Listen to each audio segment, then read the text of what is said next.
Hey everyone, and welcome back to Reformed Thinking. Today we're going to be breaking down a huge idea from John Calvin, his argument for what's often called the sensus divinitatis. He described it as a seed of religion, an innate knowledge of God that he believed is present in every single human being, right from birth.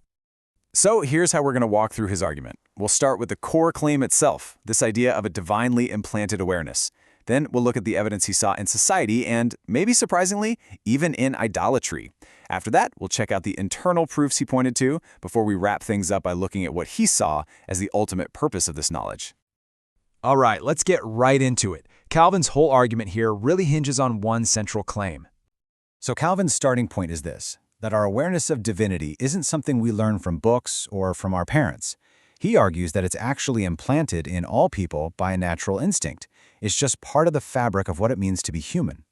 And man, he uses some powerful language to describe this. He says it's fixed deep within, as it were in the very marrow. This isn't just some passing thought or a cultural idea.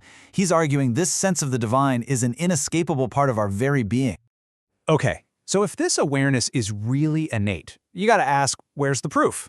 Well, Calvin first points to the external evidence that we can see just by looking at societies throughout all of history. The argument here is basically observational.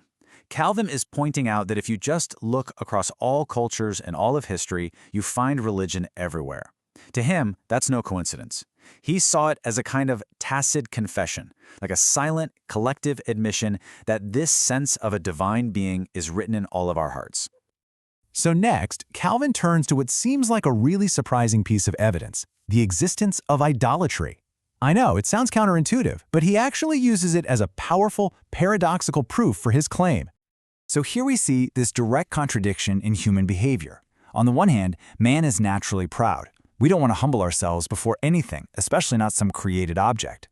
But on the other hand, people will do exactly that. They'll worship idols of wood and stone. And you have to ask why. Because for Calvin, the alternative, to be thought of as having no God at all, is even more unthinkable. So for him, the crucial point is that this willingness to worship something, even a false god, is clear proof of an undeniable impression of a divine being. The drive to worship is just so strong that it overrides even our natural human pride.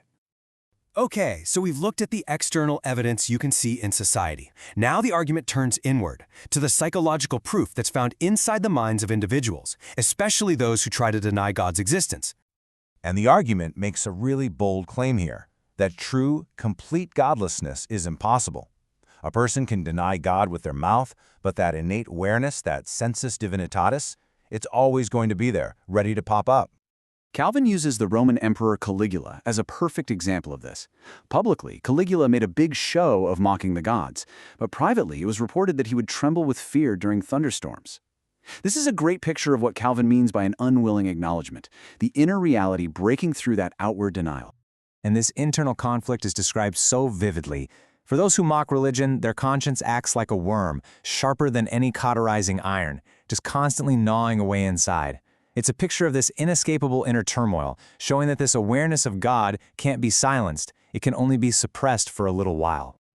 So all of this leads to the final piece of the argument.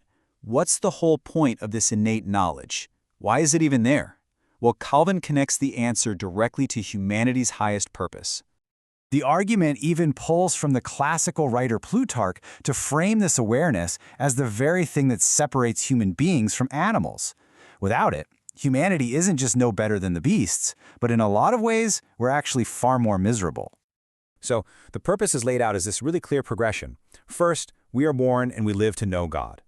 Second, through that knowledge, our highest good is to become like Him. And third, it's through the worship that comes from this knowledge that we, unlike the animals, can aspire to immortality. This awareness is tied to the very meaning of our existence. So, to recap Calvin's argument, this innate knowledge of God is a universal human trait. We see evidence for it in the universality of religion, the paradox of idolatry, and even in our own inner conscience. And that really leaves us with a final question to think about. If this awareness truly is universal and inescapable, what is its function in our world today?